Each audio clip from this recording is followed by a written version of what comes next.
Hey everyone, welcome to week 17, day 1. This is going to be our one brush challenge exercise. So for every day of the week, we're just going to use one brush for the entirety of the painting. For today, we're going to use a round bristle brush. That's about it. It's a size 7 Vinci Maestro 2. So this is what we're going to use for today. Just this brush. Not a lot of these brushes, just one brush throughout the whole painting. Let's see how we do. Okay, let's get started. For this week, we're actually going to keep a couple of the variables that we were using on last week, on the week where we were studying composition through stills from my favorite movies. Now, the composition part I'm going to stick with. So what I'm going to try to do is just pick one of the formats, like exactly the same format from one of the days that I did those compositional studies, and I'm going to work on that exact format. And the other thing that I'm going to keep is the palette that I was using last week. And I didn't mention it last week. I did mention it in a story in my Instagram posts. But the palette that I was using last week was a fairly simple palette. It's titanium white, bismuth yellow, which is kind of like my lemon yellow, cadmium red, cobalt blue, and raw umber. So it's pretty much a very highly saturated, high chroma primary color palette. And I wanted to give myself a chance to also have a natural neutral color in there. So it would give me the chance to either gray out colors with my complementaries or gray them out with my raw umber. And it actually makes very different results depending on which path you want to go. And I wanted to have that. So honestly, this is a very, very, yes, limited, but very broad palette in terms of what you can do with it. And I wanted to keep that as a constant. And even though the colors in all these stills were vastly different, I wanted to see if by having a very versatile, albeit small palette, I could kind of fight and access all the hues and all the range that was available in those movies. So I'm going to keep my dimensions and I'm going to keep my palette. But the theme of this week is actually a pretty cool one. And let me explain to you guys why I wanted to do this kind of challenge/exercise. I remember the first time I walked into class. I mean, I've told the story before, but Steve Vassell had given us a huge list, like a huge grocery list of materials that were obligatory for his class. You kind of had to have them. I mean, if he wanted to give you a hard time because you didn't buy a color or a couple of brushes, he would. You know, if you really didn't have a lot of his materials, he would just ask you to leave. He expected the people that were in his class to just have everything that he used in order so that when he was going to help us, because he was super kind, and even though it took time, he eventually helped all of us. When he would sit down and paint with us, he didn't have any surprises. He could actually pick a good brush and he could pick from a palette that was familiar to him. So I remember walking in class and just having this variety of oil painting brushes, which I had never used before. I mean, during my foundation year, my teacher was Toby Kahn, and God bless his heart, but he never once spoke about brushes. You know, not once. He would just say, you know, just get some brushes, get some paints, and paint. That was about it. We didn't even, you know, talk about technique or mediums or anything. It was just like, yeah, just buy some paints and paint. And I remember that I had never painted before. Before going to art school, I had just drawn and done etchings with my mother, and that's about it. But I had never handled a painting brush. And for me, it was just like, okay, I'm going to buy this because this looks like a popular brush. So I think mostly during my first year, I bought bristle brushes, like hog bristle brushes, but no softer brushes. And bristle brushes are usually a little, you know, less expensive than the others. And I was trying to keep an eye on my money. So I was in a budget and I said, well, okay, I can buy some of these. But I remember walking in and everyone had like a huge variety of brushes.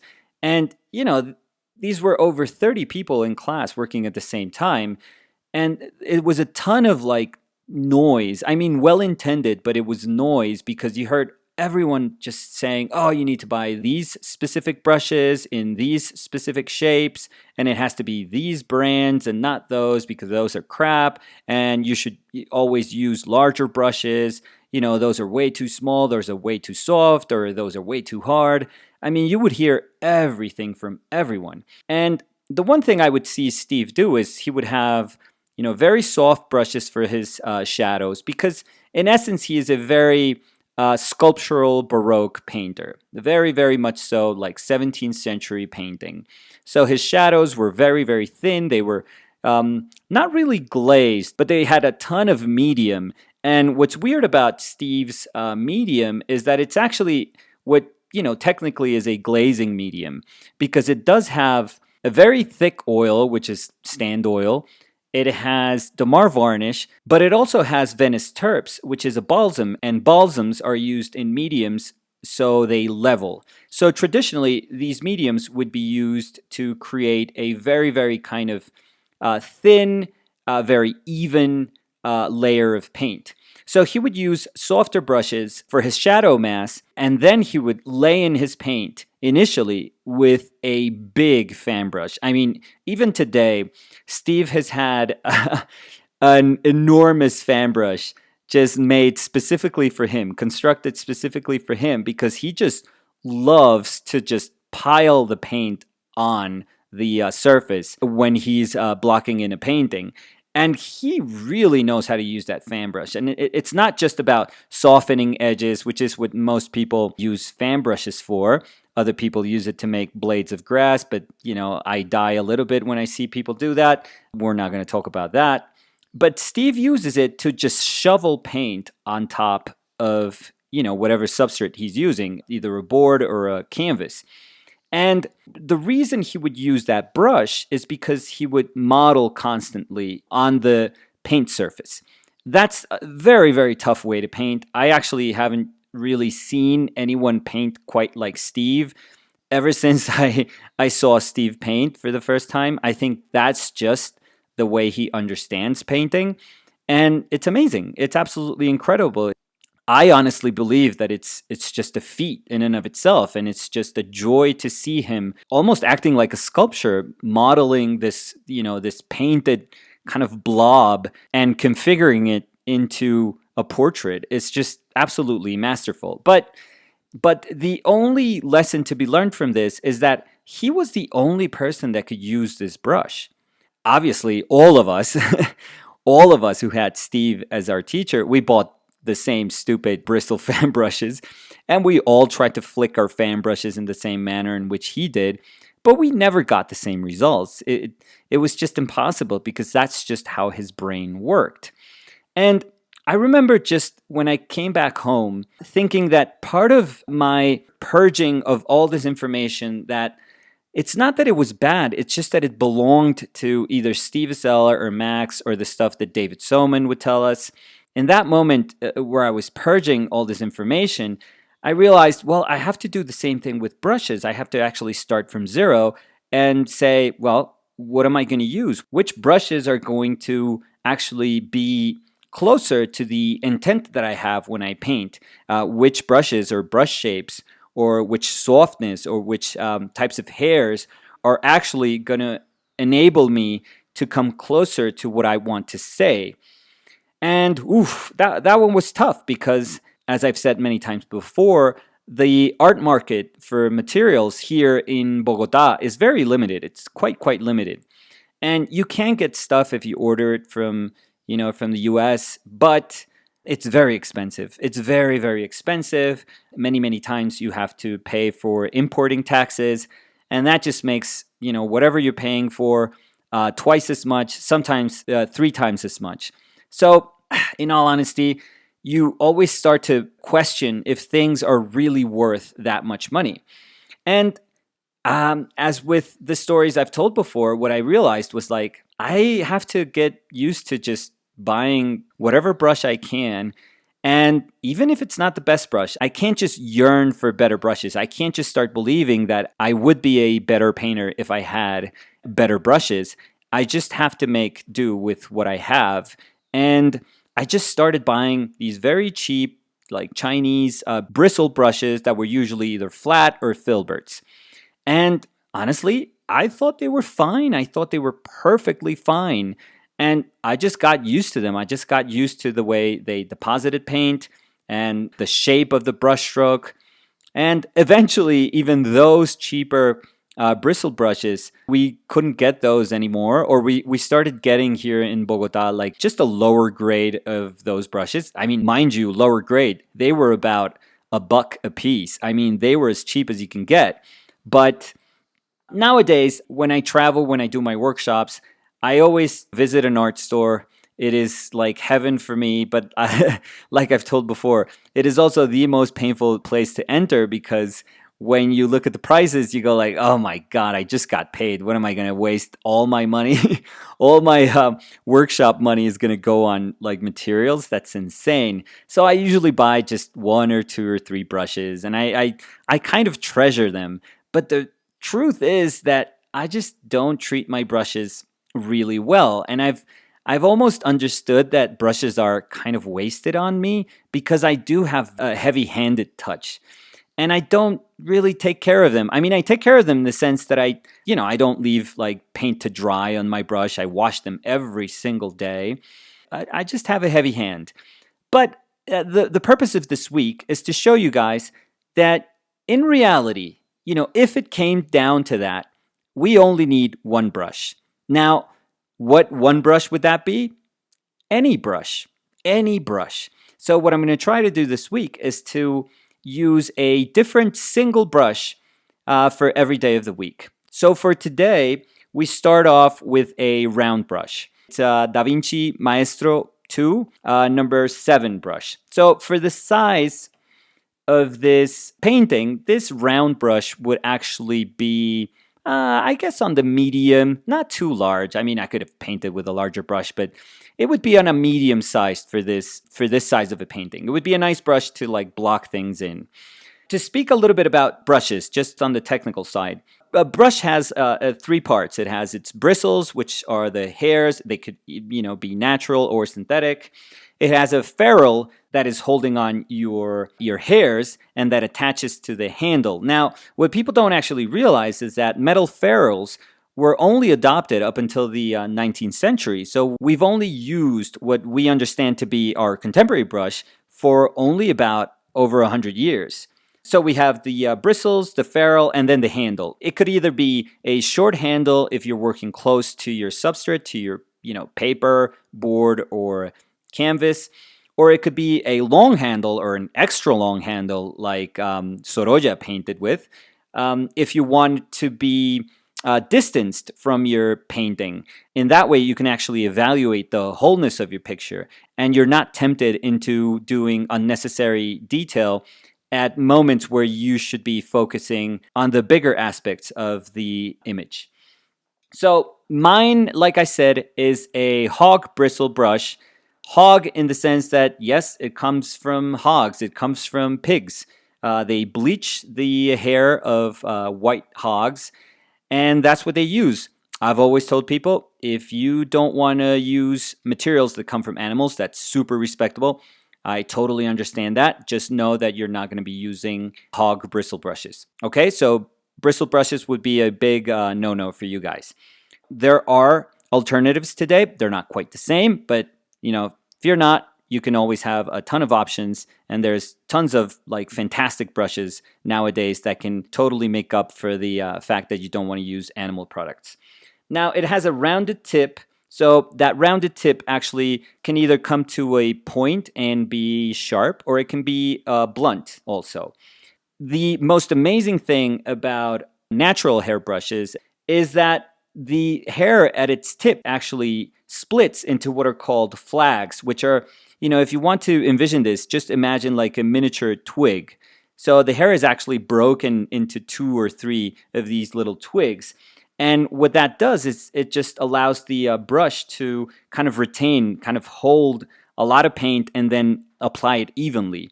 So if you want to paint with impasto strokes, if you want to deposit onto your surface a ton of paint, what you want always is a bristle brush. that brush is going to rake in paint and it's going to deposit also a ton of paint onto your surface. I was reading Ralph Mayer's book, and he actually says that we don't have good bristle brushes anymore. He says that the the production of the great bristle brushes stopped in the 1940s. I have no idea why he would say that, but it's just like a statement that he says, a very blunt statement that he says in there. He says, that nowadays, which speaks about the time where he's, writing this book, his handbook, he says that they don't have access to the quality of the bristles that they used to have before the 1940s. So who knows? Maybe what we have nowadays is, an inferior grade compared to those bristle brushes that were used in the, let's say in the 17th century. Now, famously, for example, Rembrandt, he did use a lot of round bristle brushes. And you can actually tell from some of the shapes of the brush strokes. Don't think of a bristle brush always doing a stroke where it kind of drags the paint and you can kind of feel all the bristles in the stroke. That will happen in Rembrandt. That actually does happen in some of his strokes. But we have to think of it as something different because paint, oil paint, was essentially quite different from the paint that we have access to nowadays. It really felt differently under the brush. Paint was not at all as stiff as it comes out of the tube. It was freshly ground, freshly made. So what I've noticed from years of painting and trying to manipulate paint and trying to access some of the things that Baroque painters would do, what feels quite different is that their thick paint is never going to really feel like the definition of our thick paint or, late 19th century, early 20th century thick paint. Late 19th century, early 20th century, that's totally congruent to the way we paint nowadays. We can actually try and get close to the manner in which these amazing painters painted 100 years ago. But Rembrandt, oh my God. That is what's genius about him, that there's no tricks. People speak about ground glass being in his paint, and that helped him achieve some of the brilliance, and it helped him with drying times. But truthfully, it's just like linseed oil and pigment. That's the one thing that every person that has studied a Rembrandt painting has learned from doing all these tests is that there's no tricks. There was nothing weird about the way he painted. The extraordinary ability that he did have was in the way he manipulated paint. And that's why I think old masters were so much more capable than us, because they only had very few variables. And they had to understand how to pull out, as much as they could from those very few variables. And that's when you become inventive. And that's when you kind of push things to the limit.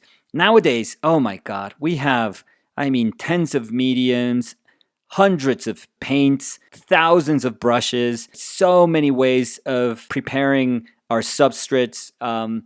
It's just so many options, and so many of them just feel like they're so much, in many ways, better or more efficient than what people had 400, 450 years ago, that I don't know. Like I said, sometimes I often think that we became lazy just because stuff is available to us.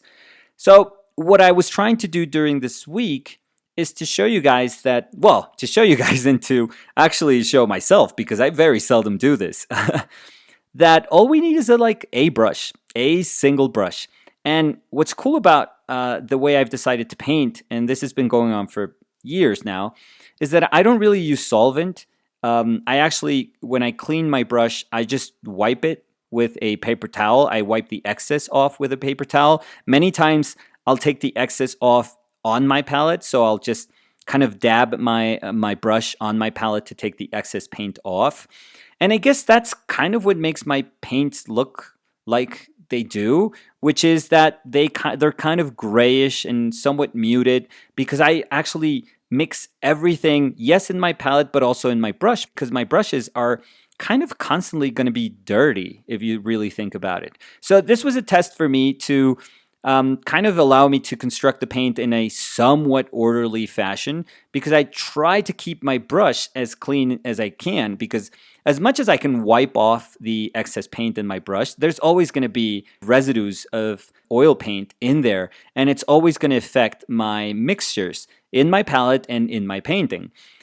So I had to be super mindful and acknowledge the fact that I could always make a dumb decision if I wasn't kind of patient enough with my mixing, or if I was going to try to be expressive. Chances are that the control over my painting would be immediately lost. So I had to be super orderly in the manner in which I painted. And I guess that's the only extra effort that you have to put in when you use one brush, that in your mind, there has to be like a plan of attack, and you have to try and stick to it.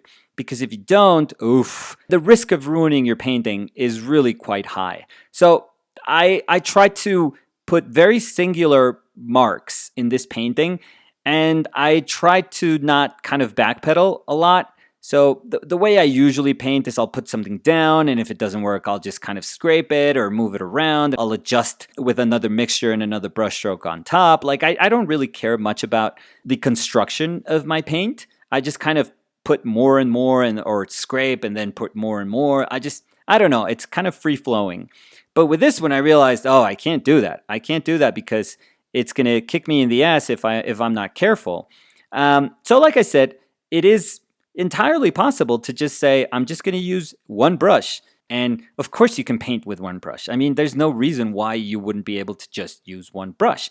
The only thing is that it has limitations, but I actually, if you've heard me speak, I actually love limitations. I'm not scared of them. I don't mind working within parameters. So I was totally comfortable understanding that there are certain things that I can do with this brush, and there's certain things that I can't.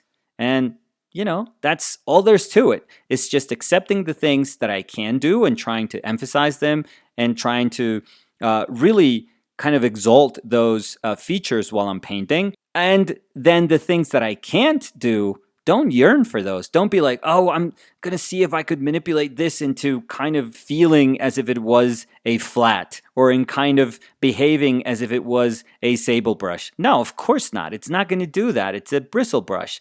So don't expect it to feel like a brush with a different shape, and don't expect it to feel like it has different hair.